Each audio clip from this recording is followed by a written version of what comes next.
प्रिय विद्यार्थियों,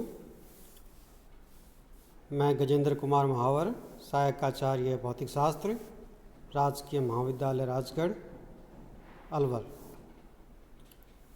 आज का जो हमारा विषय है वह है क्रिस्टल निकाय व ब्रेवोजालक, क्रिस्टल सिस्टम एंड ब्रावे लैटिस।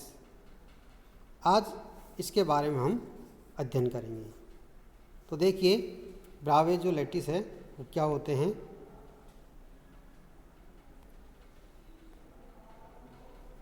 सामान्यतः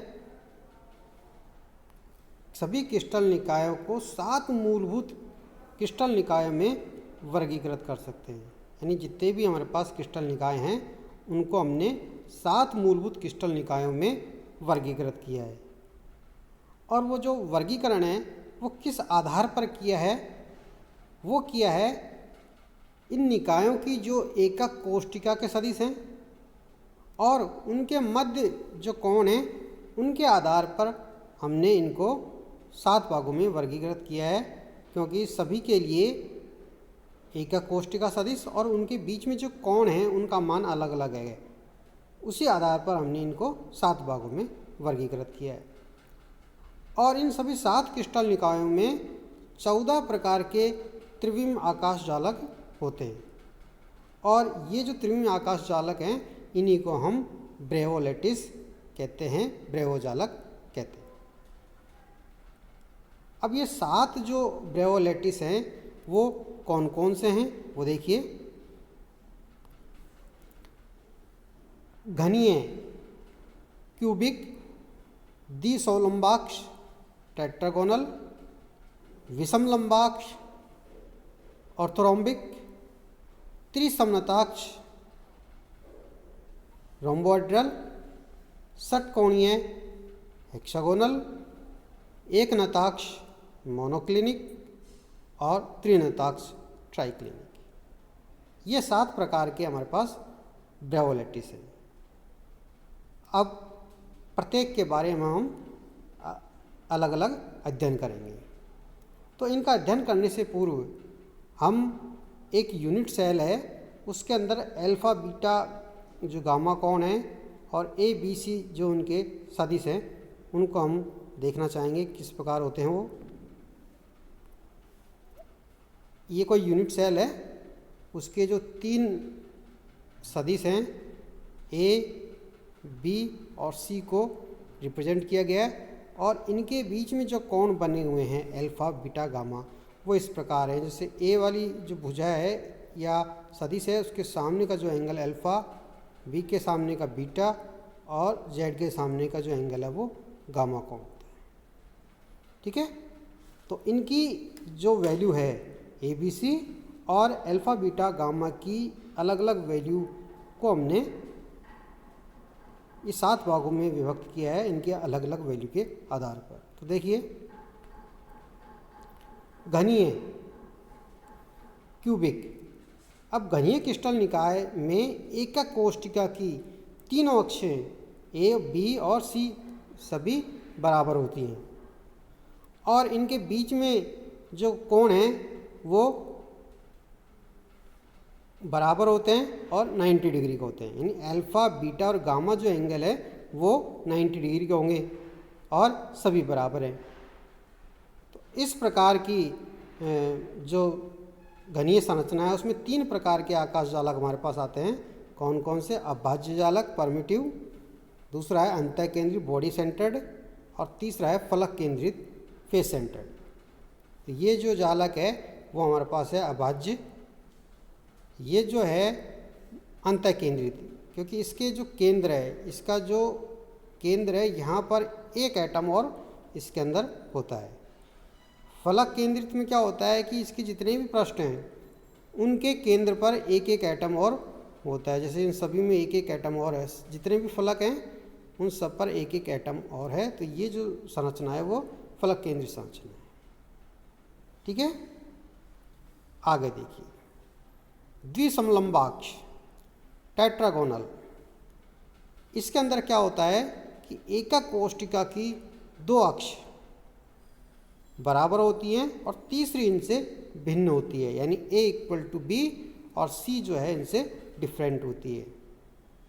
इनके बीच में जो एंगल है, कोण है, अल्फा बीटा गामा सभी बराबर होते हैं और 90 डिग्री के होते हैं। ठीक है, तो इसमें क्या है, इसमें दो प्रकार के आकाश जालक आते हैं, एक तो अभाज्य आएगा और दूसरा अंतः केंद्रित आएगा। ठीक है, तो ये दो अक्ष तो इसके बराबर है और ये तीसरी वाली जो सी है वो डिफरेंट है। ठीक है, और सभी जो एंगल है वो 90 डिग्री के।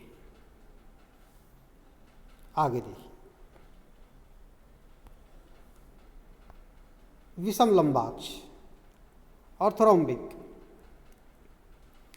विषम लंबाक्ष क्रिस्टल निकाय में एकक कोष्टिका की तीनों ही अक्ष आपस में बराबर नहीं होती है, यानी तीनों जो अक्ष हैं वो अलग अलग होती हैं और इनके बीच में जो कोण हैं अल्फा बीटा और गामा वो सभी बराबर होते हैं और 90 डिग्री होते हैं।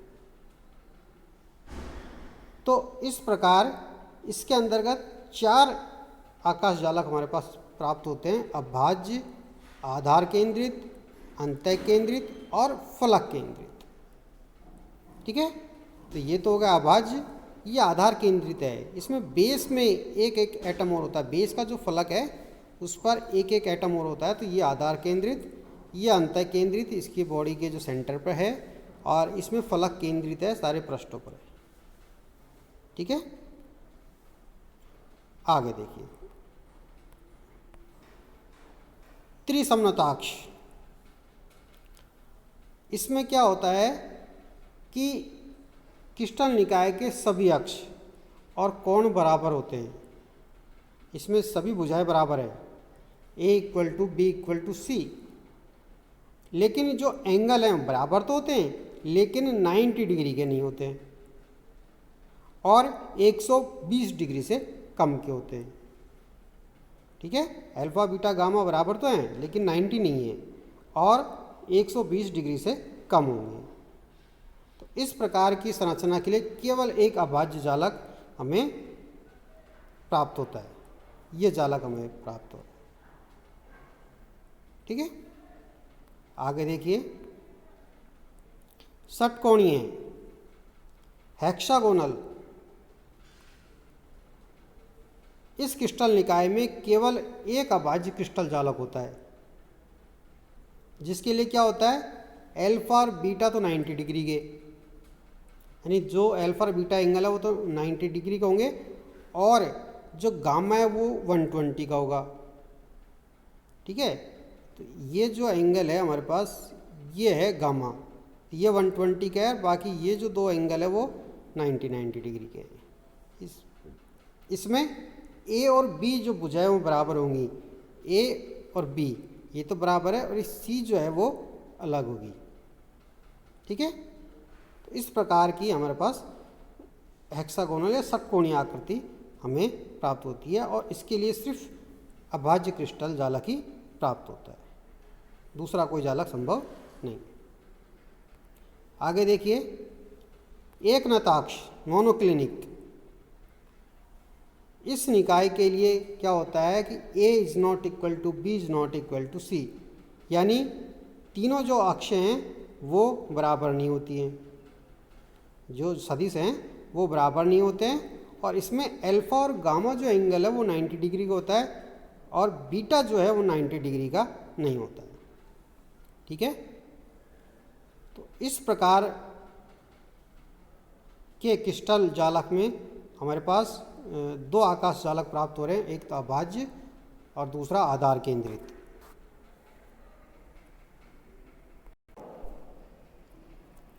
तो यहाँ पर ये अभाज्य दर्शाया गया है और ये आधार केंद्रित आकाश जालक दर्शाया गया है। ठीक है, इसके बाद देखिए त्रिनताक्ष ट्राइक्लिनिक। त्रिनताक्ष एक व्यापक परंतु कम सममिति वाला आकाश जालक है, इसमें सिमेट्री क्या है बहुत कम होती है, इसमें केवल एक ही अभाज्य जालक पाया जाता है और इसके लिए तीनों भुजाएं भी बराबर नहीं होती हैं और तीनों कोण एंगल भी बराबर नहीं होते, यानी A is not equal to B is not equal to C तथा alpha is not equal to beta is not equal to gamma, यानी ना तो इसमें तीनों भुजाएं बराबर होती हैं ना ही तीनों एंगल बराबर होते, सब अलग अलग होते हैं। तो इसमें सिर्फ एक ही आकाश जालक ये पाया जाता है, अभाज्य जालक। ठीक है, धन्यवाद।